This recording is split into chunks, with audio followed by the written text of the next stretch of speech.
Welcome to the Bella Vista Gardening Program. I'm Geri Hoerner, and with me today is Alice Cunningham, and Alice is the president of the Ozark Hills Daylily Club. And today we're going to be talking with her about the upcoming activities at the Daylily Club, and also what is happening in the area, the current events. Also, we'll be telling you what to do in your garden for September. There's some things you need to attend to for the month of September, and we'll cover that. The upcoming events, we need to get our Master Gardener training set up, and this is the time of the year where the Master Gardener training is set up where you can apply to be a Master Gardener. And Alice was a Master Gardener yes, in the I was. past, and I've been a Master Gardener for years. It's a and wonderful you need to sign program. up early because Yeah. that fills up the spaces, so It does. don't put it off. There's only 120, I think, or no, there's 20, no, like 30. There's like 30 spaces Yeah, for exactly. training. Yeah. And if you want to be a Master Gardener, you can call the Extension office at 271-1060. Put your name on the list. They'll send you an application, and then you can start the training. It's in January. You go 40 hours of classroom training in the month of January, and it's a great program. Yes, So. I did it and learned a lot. Right, and a lot of our Ozark Hills Garden Club, our Ozark Hills Daylily Club members are Master Gardeners. Yeah, almost all of them. So our Master Gardeners, we just get interested in so many things, and daylilies are one of them. So they're just wonderful plants, and the Daylily Club has it was started in 2003. Yes, I think you had a big part in that. Well, I did. Don Erling was a Master Gardener, and he was a member of the Northwest Arkansas Daylily Society, and I went to a meeting down there in Springdale. They would meet in Springdale at night, and I told Don, I said, you know, a lot of our Bella Vista people would love to have a Daylily club, but I don't know if they want to go to Springdale at night, you know, and I said, I'm sure there's enough, you know, Master Gardeners and people interested in daylilies in the Bella Vista area. We could have our own club. Yeah. So I talked him into starting this club, and he was president for several years, and he moved to Iowa. But right now we have 22 members, and we have 4 honorary members. And we just meet on the second Saturday of each month from February through November. Right, so we take the winter off. Yes. Yeah. And we meet at the Wastewater plant. And that's right off Highway 71. And we do have a propagation bed.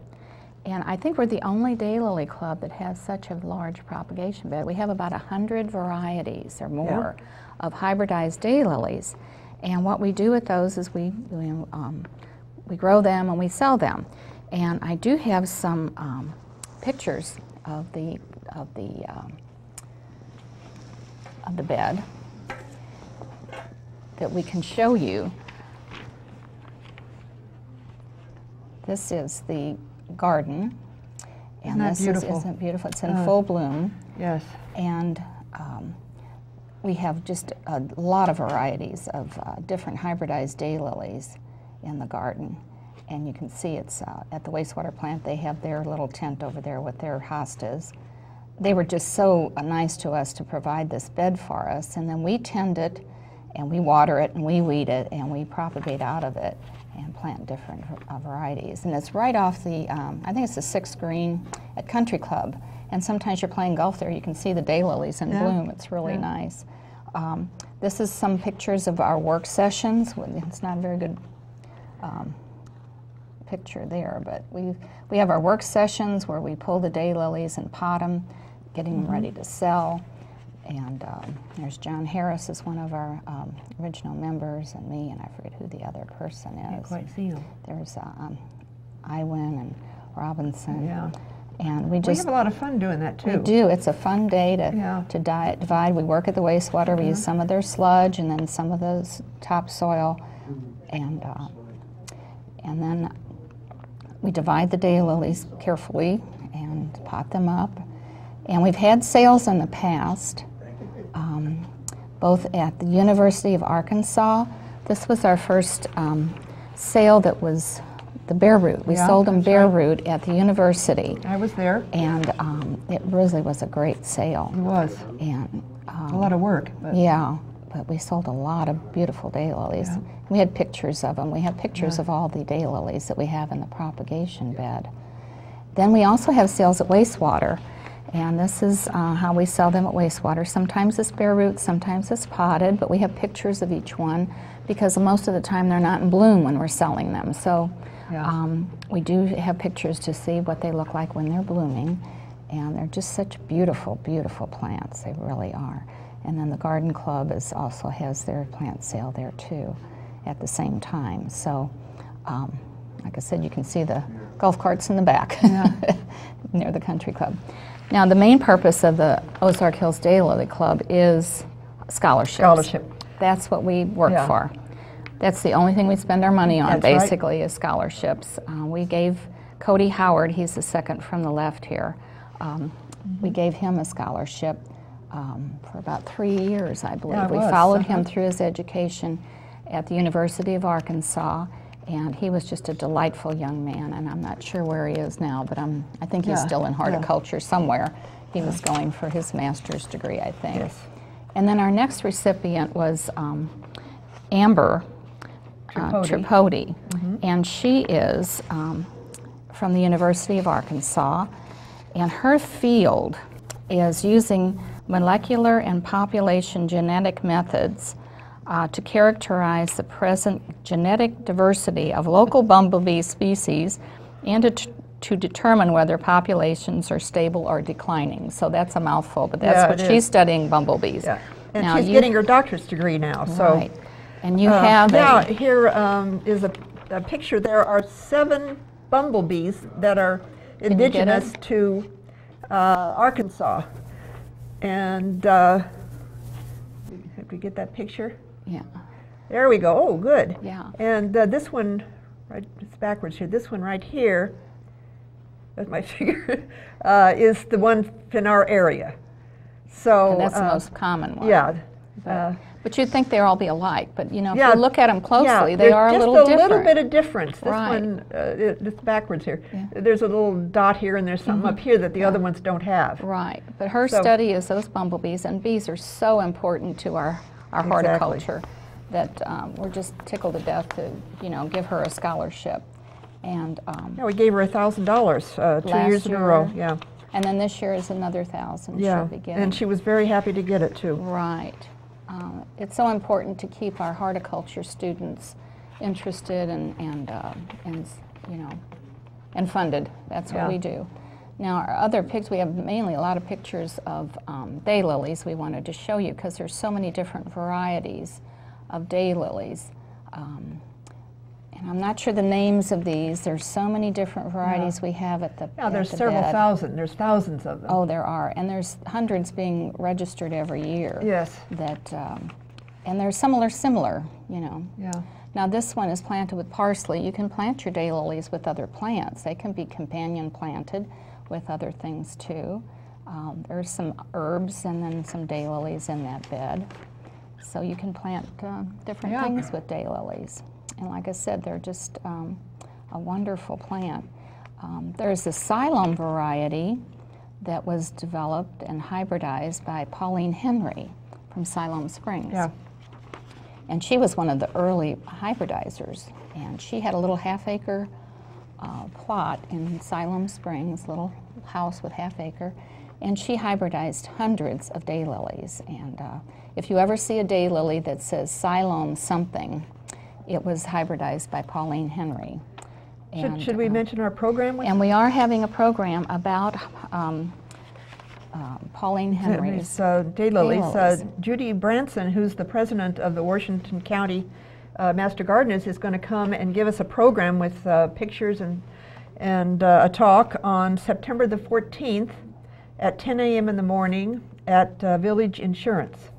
And the community room is right there. Yeah, right across the street from Allen's.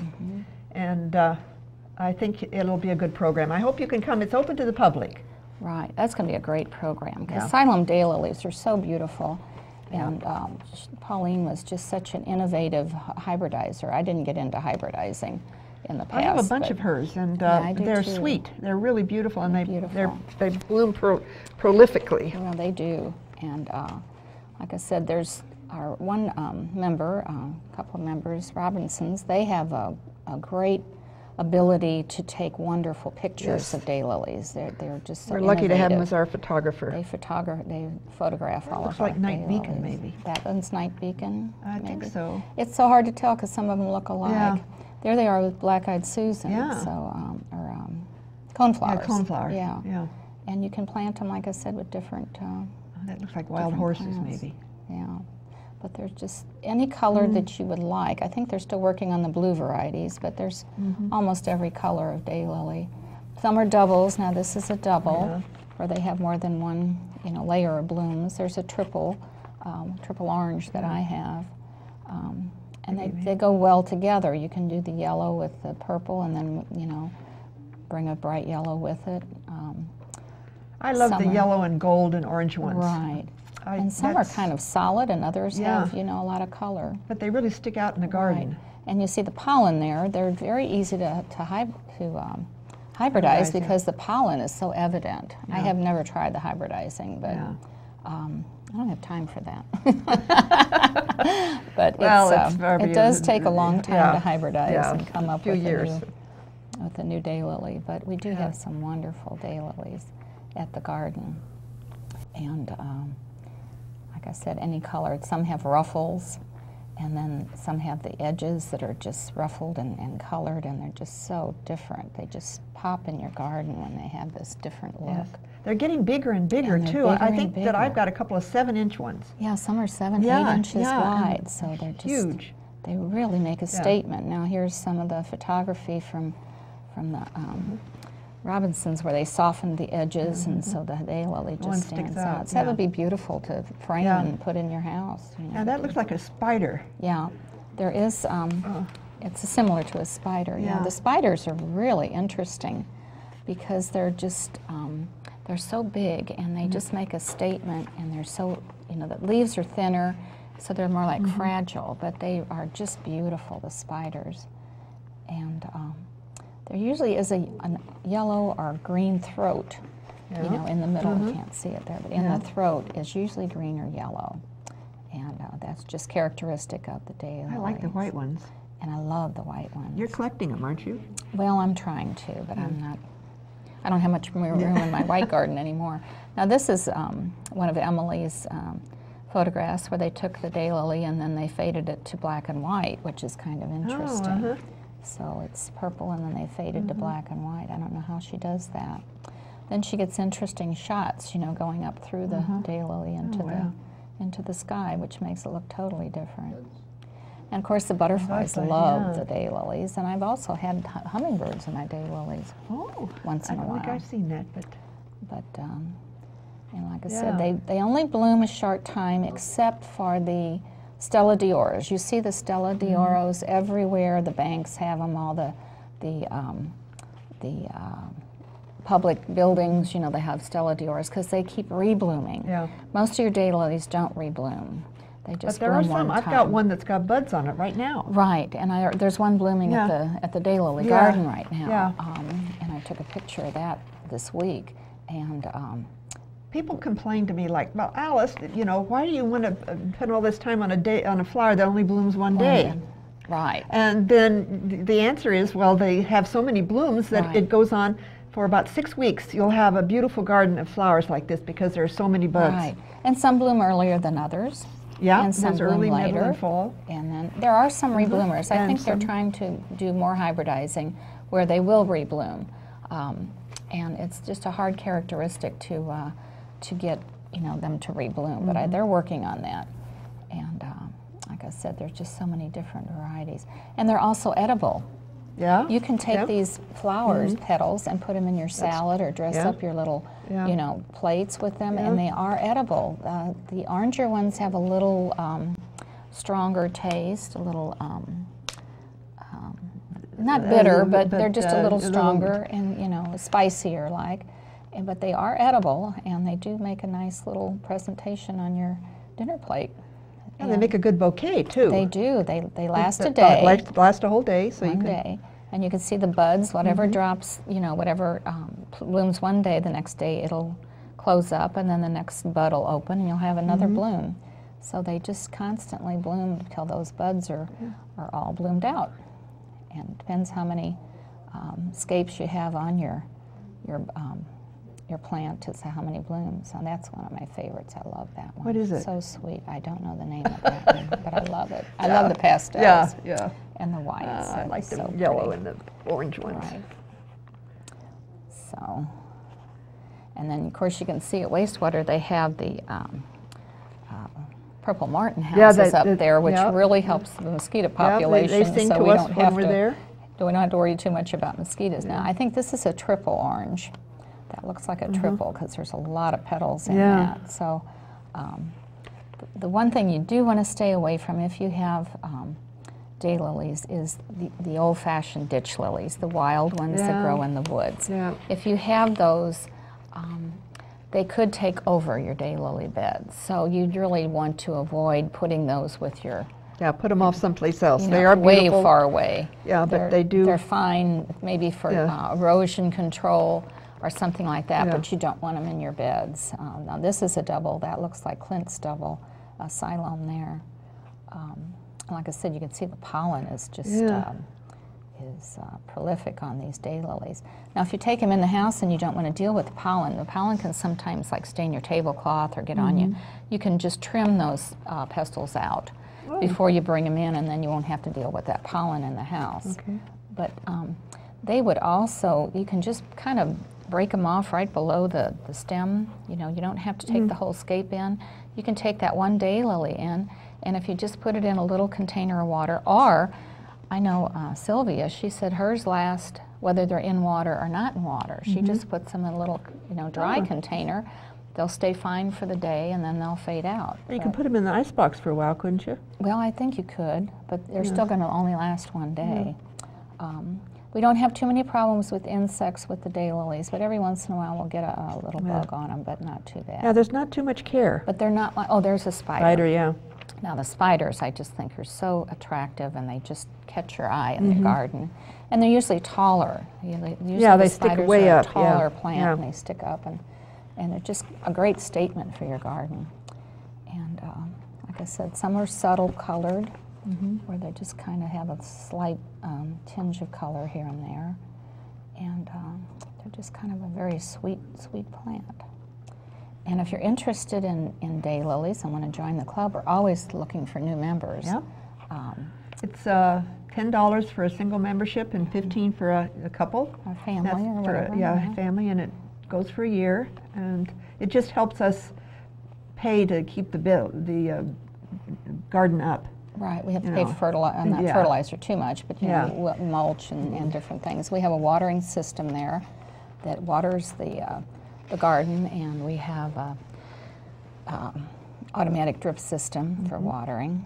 And each member takes like a 10-day watering duty, and you just tend the garden for 10 days and weed and water, make sure it gets water. So it's not too much burden on any one member. So, and we do have some group days that we work with the garden if we have some big projects. We'll be having one coming up soon because we've got a sale. We'll have a sale. We'll talk about that in a minute. We'll talk about that. And these are just, like I said, there's just any color you can think of or color combinations.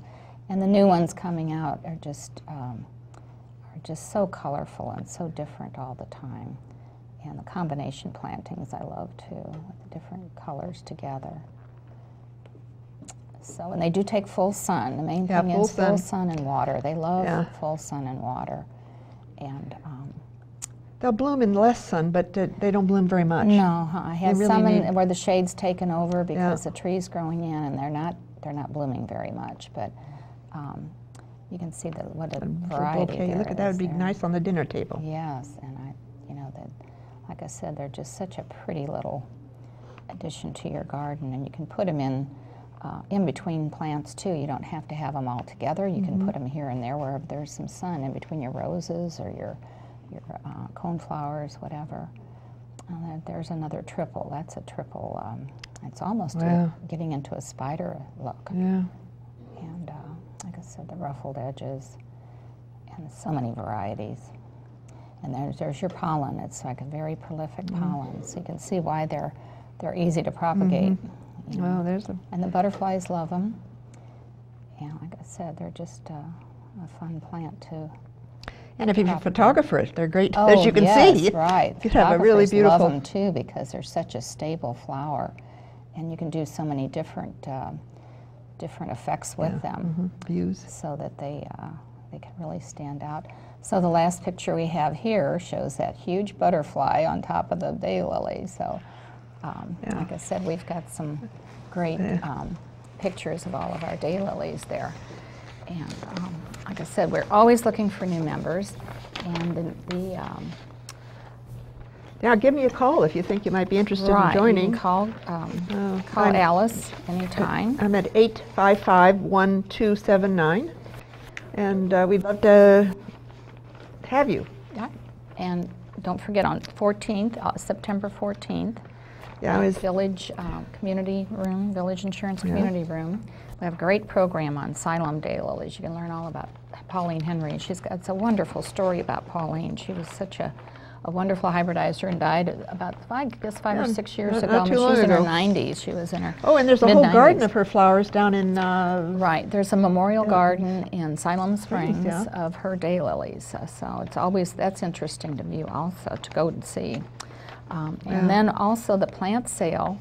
The Garden Club will have their fall plant sale on October 6th, Saturday, October 6th at the Village Wastewater plant off 71. And it's going to be from 8 to 12. And we're going to have the Daylily Club will be selling daylilies, and we'll be selling our perennials. And Wastewater, Nature's Calling, will be selling their shrubs and trees and perennials. And there'll be great prices. And with all the drought we've had, I know I've lost plants and I'm going to have to replant. So this would be a good time to replace those plants that didn't make it through all this terrible drought and heat we've had. And you can replace them from the plant sale. Most of them only cost like $5 for like a couple of fans. Then you can't get them any cheaper than that. No, that's about the most reasonable you can buy plants now. Yeah. And so, well, the things you need to do in your garden for September is, of course, replace the plants that didn't make it because of the drought. And then your annuals, I've just about pulled out most of my annuals because the drought's got them and the heat. And we probably wouldn't be planting your pansies till October. It's a little too warm. You have to wait till it cools down a little bit. But you want to see if you want to save some of your seeds from your annuals for next year, and you know, so you can replant from your seeds from your garden. That's always a good thing to do. Yeah. For perennials, we have mums are blooming. Mums are out now, and of course they make beautiful color in your garden, and they come back every year. And you just put them in the ground and let them do their thing, and then in the spring they start coming up, and you're really supposed to trim them off at that time down so that they come out thicker again in the fall. You have to keep debudding them because they want to bloom earlier, but that's a good companion plant with daylilies. Yeah, it is. And now's the time to start dividing your daylilies. You can just dig them up and pull off several fans and move them or pot them or do whatever you want. You can share them with, And that's easy to do. You do need to divide them about every 5 years or so because they'll get a little too crowded and they won't bloom as well. Yeah. So, and as far as your roses, I didn't have very many Japanese beetles this year. I didn't either. I think the drought's getting them, so that's the one good thing about the drought and the heat. So the Japanese beetles weren't very prolific this year, but you want to keep deadheading your roses and checking for your black spot. And you don't want to fertilize, probably early September, maybe the last time you'd want to fertilize your roses because you don't want to encourage too much new growth when the frost comes, and it would kill it back. So this is about the last few months you're going to have any rose, but you may have another flush of blooms in September.